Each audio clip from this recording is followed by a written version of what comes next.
Okay, so let's take a look at what's going to be on your Unit 5 exam. So remember, Unit 5 exam is 4 chapters: the chapter on the Milky Way, the chapter on galaxies, and then we went to the Big Bang, and then went to dark matter and dark energy. So one of the things with regard to the general anatomy of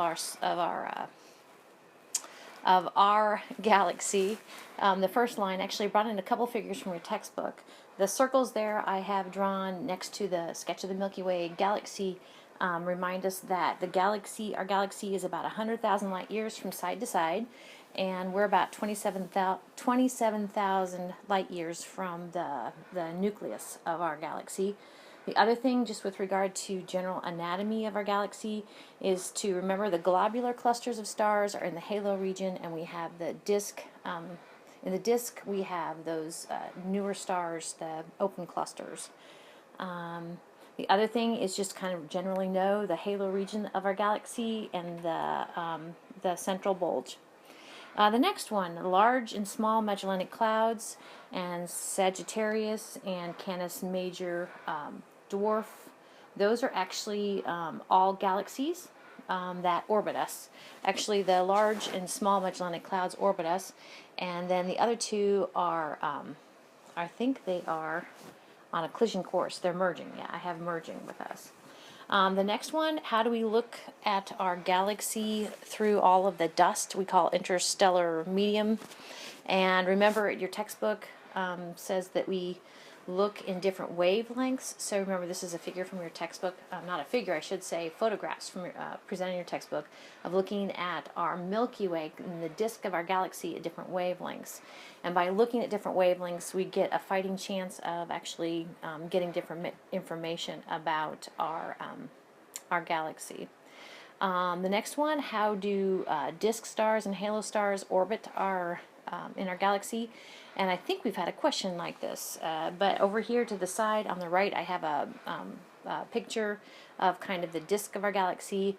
And remember, the disk stars are they're orderly, and then the halo stars are more random with regard to being even in different directions. Location of dark matter in our galaxy, and here's a figure from your textbook, which that little tiny orange thing in there, that actually is the galaxy, Milky Way galaxy, and we're seeing most galaxies are kind of like this. And then kind of the fuzzy area outside of that is dark matter. So the dark matter is way outside even the halo region, basically, of our galaxy. Interstellar bubbles, they kind of always remind me of, like, looks like a zit to me. The interstellar bubbles actually were related to galactic recycling, which is the next term coming up. So what you're looking at is into the disk of our galaxy, and one of the things we know that can happen to massive stars is they end their lives via an explosive event called a supernova. And so with that, they can eject their material out of the disk of the galaxy. It cools down and it falls back into the disk. So, and that material, remember, can be recycled for other stars to use. The next term there, galactic recycling, kind of related to the interstellar bubble. So galactic recycling, we've talked a lot about in here already. Remember, we are made of stardust, that sort of thing. Your author calls this the star-gas-star cycle, which I think is pretty darn cool. The ultimate result, though, is that, let's see, ultimately I have down here at the bottom left, ultimately, because of galactic recycling, or the star-gas-star cycle, we end up with less gas and heavy elements formed. Ionization nebula. Ionization nebula is basically, we've talked about nebula, right? And there's different types of nebula. There's planetary nebula, dark nebula, emission nebula. Now, ionization nebula just means that cloud of dust out there is glowing because of hot stars. And when we talked about stellar types, we talked about 7 stellar types, and O and B type stars are the hottest. So those are the ones that actually kind of create this glowing gas, excited gas, and the gas falls back down and emits light. The last term there, Sagittarius A star, of course, is in the center of our galaxy. So Sagittarius A star is actually home to a supermassive black hole. So that's what it is. Where it is in the center of our galaxy, kind of embedded in the nuclear bulge, I guess you would say. And how do we know that? And actually, that's one of the figures I brought in. Those circles there are actually various stars, and they tracked the movement of the stars, and they could see that actually by looking at the movement of the stars, you get a fix on the mass of Sagittarius A star. And then you see what it's confined to, and then you recognize it has to be the density of a black hole. So it's a supermassive black hole. All right. Next chapter, just on galaxies in general. So remember that one of the things that Hubble did was to look in a basically dark region of the sky where there wasn't anything, and Hubble actually returned that there were lots of galaxies. And so if we can kind of extrapolate that back, that little section of the sky, and realize that there's probably about 100 billion other galaxies in our observable universe. And we're going to talk about the cosmological horizon coming up here. But different types of galaxies. Okay, there's different ways to classify galaxies, but if I were supposed to come up with the three main types, I would probably say spiral galaxies, elliptical galaxies, and irregular galaxies. Spiral galaxies have a significant disk component. Let's see. Oh, spiral galaxies also have spiral arms. Elliptical galaxies have just mostly halo, no disk. They can come in different eccentricities, but they're kind of more like a ball of stars. It's really a galaxy. Irregular galaxies, let's see what I have here. Regular galaxies are they don't really have a significant disk component, nor are they rounded. Now, lenticulars actually are probably most akin to spiral galaxies. Lenticulars actually have a disk component, but they don't have the spiral arms. We talked actually then, if we want to gauge the distance to galaxies, we can use an assortment of techniques associated with using a standard candle. So a standard candle is where you actually really know the luminosity of an object. And then the way that works is if you know the luminosity, you can gauge distance if you compare, with this formula that we looked at before. Distance is equal to the square root of luminosity divided by 4 pi times the apparent brightness. So basically, the farther away it is, the dimmer it's going to be relative to, and we can compare that to its real luminosity. So we use it to use standard candles to get to distances. Examples of standard candles in astronomy. There was the main sequence fitting where we looked at, I believe it was look at two open clusters. We looked at the Pleiades and the Hyades, both in Taurus. But probably even a more famous standard candle was the Cepheid variable that Hubble used in Andromeda to get to the distance of the Andromeda galaxy. And then we also talked about the standard candle, the supernova that comes from a white dwarf blowing up. And that actually is the most energetic. So that's actually will work the greatest distances to gauge distances to galaxies. The next one, excuse me, is all kind of related to that. Measuring distance to the Andromeda galaxy using a Cepheid variable. Okay, again, a Cepheid variable, we know its luminosity based upon its its period. Excuse me, you can use the Cepheid variables as a standard candle. The next one is something we talked about clear back in Unit 1. If you remember the raisin bread expanding, okay, so the universe is expanding. Hubble did a lot of work with galaxies to gauge the expansion of the universe. Hubble prepared a plot, and I've gone ahead and brought in a photo from your textbook.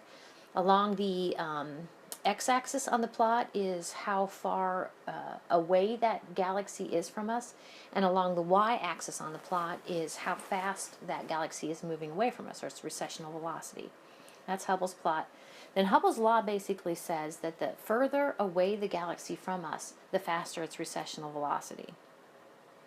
Determining distances. Now, I like this figure from your textbook, that basically there at the far left, that's the Earth, and then we're getting farther and farther away. How can we gauge distances? So even from Earth, within our solar system, we can gauge distances to planets using a radar method. We can gauge distances to stars using parallax, stars within our galaxy, relatively nearby stars though. We can use for number 3 here we can use main sequence fitting, a type of standard candle, to get to how far away our stars, too distant to use parallax, how far away are those stars in our galaxy. Yep. Then we can use number 4, Cepheid variable as a standard candle to get to distances of galaxies. But eventually that will peter out, and so number 5, WD, stands for white dwarfs. We can actually use white dwarfs, supernovas that are blowing up in distant galaxies, to get to the distance of those distant galaxies. And then the 6th one up here, we can use Hubble's law to see.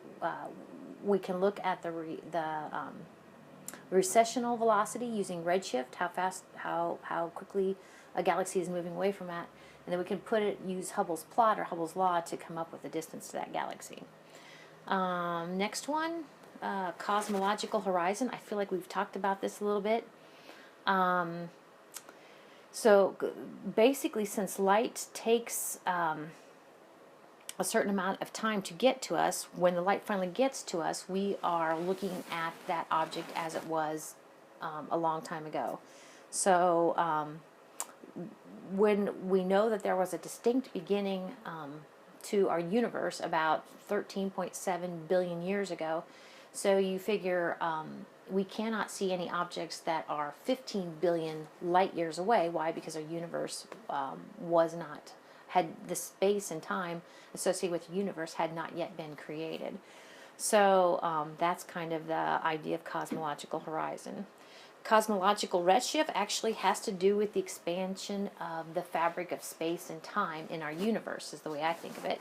And so here's a figure from your textbook with a balloon, and the balloon's getting bigger and bigger, just like our universe is getting larger and larger. And on this balloon is a wavelength, a wave, and as the universe expands, so also does the distance between crests and troughs. So basically the wavelength of that wave gets longer. So this is making energies in the longer wavelength, just because of the expansion of our universe. The next one, observing the evolution of galaxies. I went ahead and brought in a figure from your textbook. Remember, the way you look at this is you can kind of go from right back to left again if you want. The right actually are the way galaxies closest to us appear. Those would be the oldest galaxies, okay? And then looking at galaxies that are farther from us, basically pushing back out to the cosmological horizon, we notice that those galaxies would be as they were baby pictures, tiny baby pictures of a galaxy. So we can, just looking at galaxies at different distances from us, actually we are looking at the evolution of galaxies. The next one, galactic collisions. There are some possibilities. If the galaxies are of similar size, we call that a merger. If the two galaxies are coming together, that's kind of the top figures, galaxies merging. We call it galactic cannibalism. If galaxies are merging and one is very large, like the one shown kind of in the lower left there, galactic cannibalism. And then remember, actually, when galaxies interact, one of the things that can happen is they can birth stars and create a starburst galaxy. The next one, formation of spiral versus elliptical galaxies, rotation and density. So I brought in a few figures from your textbook. And remember, this was how do you get the two main types of galaxies, elliptical galaxies versus spiral galaxies. Of course, elliptical galaxies are almost all halo. Elliptical galaxies are all halo. They have no disk component, and spiral galaxies definitely have a disk component and spiral arms. So we could look at two things. The first one is with regard to rotation, and if your proto-galactic cloud, proto meaning not quite there, galactic cloud, basically something that's going to become a galaxies of stars, if it is rotating, or if it's, not rotating, then you're going to end up with an elliptical galaxy. If it's rotating, you're more likely to end up with a galaxy that's a spiral, that has a disk. Then with regard to density, the second one up there, if it's a relatively dense protogalactic cloud going to form a galaxy, actually that's more likely to give you an elliptical galaxy. And if it's more sparse, that's more likely to give you a spiral galaxy. The last one up there, quasars. Okay, oops. Quasars. Did I put anything for quasars? Quasars are, as you know, actually probably a feeding supermassive black hole. Feeding supermassive black hole. All right, on to chapter 17. So chapter 17, we get into the Big Bang, basically. The what all evidence appears, the coming into existence of our universe, how that all came about. So if you're asked, for instance, what is the Big Bang Theory, other than being a great sitcom television show, I kind of brought in excerpt from a slide. The Big Bang Theory recognizes that everything in the universe came from a very hot blob of matter and radiation that did and continues to expand and cool over time. Big Bang Theory. 4 physical forces that are with us today that actually need to be present in the story of the Big Bang are gravity, electromagnetism, and gravity occurs on a large scale. Electromagnetism would be like a smaller scale. Actually, electromagnetism is important for holding atoms together, and then of course atoms form molecules and that sort of structure. The strong force and the weak force actually occur within the atom itself. So those are the 4 forces that are with us today, 4 fundamental forces with us today. And of course we look at those 4 forces from the beginnings of the universe to today. So let's see what else we got. The gut force. Actually, the gut force came about in what we call the gut era, the GUT era. And the way I think of it is the gut force is the 4 forces, all minus gravity. So that would be electromagnetism, strong, and weak force, or your gut forces. Quarks. Let's see if I marked that out. Yep, deleted. Okay. Quarks, I had a question pulled, and I noticed in my notes I did never use the term quarks, so I thought I better pull that question. But the next one, era of nucleosynthesis. So I had to come up with a handful of questions about these different eras in when our universe came to life. And so I picked basically how long did the era of nucleosynthesis last? 5 minutes, okay? So 5 minutes, you get the 5 credit. You get the 1 point credit for a multiple choice question. Which was 5 minutes, by the way, which is a long time in the beginning of our universe. So the end of the era of nuclei. Now, this was an important time to remember. So the 380,000 years after the Big Bang, the era of nuclei ended and the era of atoms, I believe it was, began. So the difference between nuclei and atoms is that the electrons go ahead and associate with nuclei. So that was significant because, remember, if you've watched the video, they talk about the universe becoming finally transparent. So that was the 380,000 years after the Big Bang. Significant. And actually, that's actually related to the next one, the cosmic microwave background that we find. Penzias and Wilson found, can't remember what year that was, but that little faint signal is actually from when the universe became transparent, when the electrons associated with nuclei in the era of atoms. And it's the signature of the Big Bang. So kind of related to that is the next item. Cosmic microwave background, or CMB, is the same thing as cosmic background radiation. It's totally the same thing. Who discovered it? Penzias and Wilson. What temperature is, remember Penzias Wilson, the cool story with the pigeon droppings? Everybody remembers the pigeon droppings.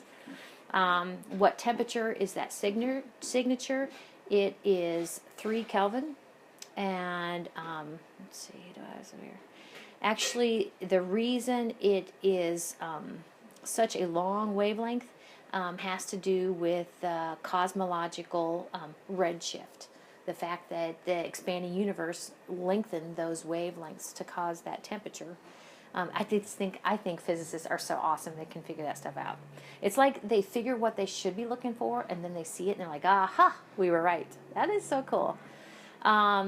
So this background radiation or cosmic microwave background, it is relatively uniform distribution of that energy. They call that isotropic. Inflation. Let's see. Okay, so I have a figure from your textbook about inflation. Remember, inflation was in the video. They talked about the universe was expanding faster than the speed of light. So it's sudden and short-lived, but basically the universe just went boom. Okay. Let's see. Evidence of the Big Bang. So I think the question I picked for this unit exam, there are two main reasons that they think about the Big Bang, or we think about the Big Bang, actually evidence to support that. One is that background radiation, okay, the cosmic microwave background, CMB. The other is the relative amount of hydrogen and helium in our universe. So actually, in the story that's told with the Big Bang Theory, we should end up with about a 3-to-1 hydrogen to helium ratio of atoms, those sort of atoms in our universe, and that's exactly what we get. All right, the last one, Olber's paradox. Basically, Olber's paradox questions why are at nighttime, when we're turned away from the sun, why do we look out in the direction other than the sun, and why is it dark? Why is it dark? And Olber's paradox says that if our universe were perpetually always there, didn't have a beginning, and it was never changing, okay, we definitely should look out into a direction other than the sun and see it lit up from the light of stars. And we don't. So quoting Olber's paradox comes to the conclusion that our universe had a distinct beginning, and or our universe is changing. Okay, on to the last chapter. All right, dark matter, dark energy. So what are dark matter and dark energy? What do they have in common? Well, they're very elusive and you can't readily see them, okay? And when I say see, that means in all energies, like not just visible light, but all those other energies. You just cannot see them. But what we can do is see the effect of both dark matter and dark energy. How do we detect specifically dark matter in our galaxy? That actually, we look at the rotation of the stars and the gas in our galaxy, and we recognize that it must be influenced by some mass that we do not see, or some matter that we do not see, and that's dark matter. How is the matter distributed in a spiral galaxy? And I think this is like the same figure I brought in to show you the dark matter around the Milky Way galaxy. This is the dark matter around most galaxies. Gravitational lensing. Gravitational lensing, I brought in a couple figures from your textbook. The left figure there actually is a photograph of a cluster of galaxies creating this, what we call gravitational lensing effect. And if you look very closely, you can actually see kind of bits of an image of a galaxy that's actually hiding behind that cluster of galaxies. That cluster of galaxies is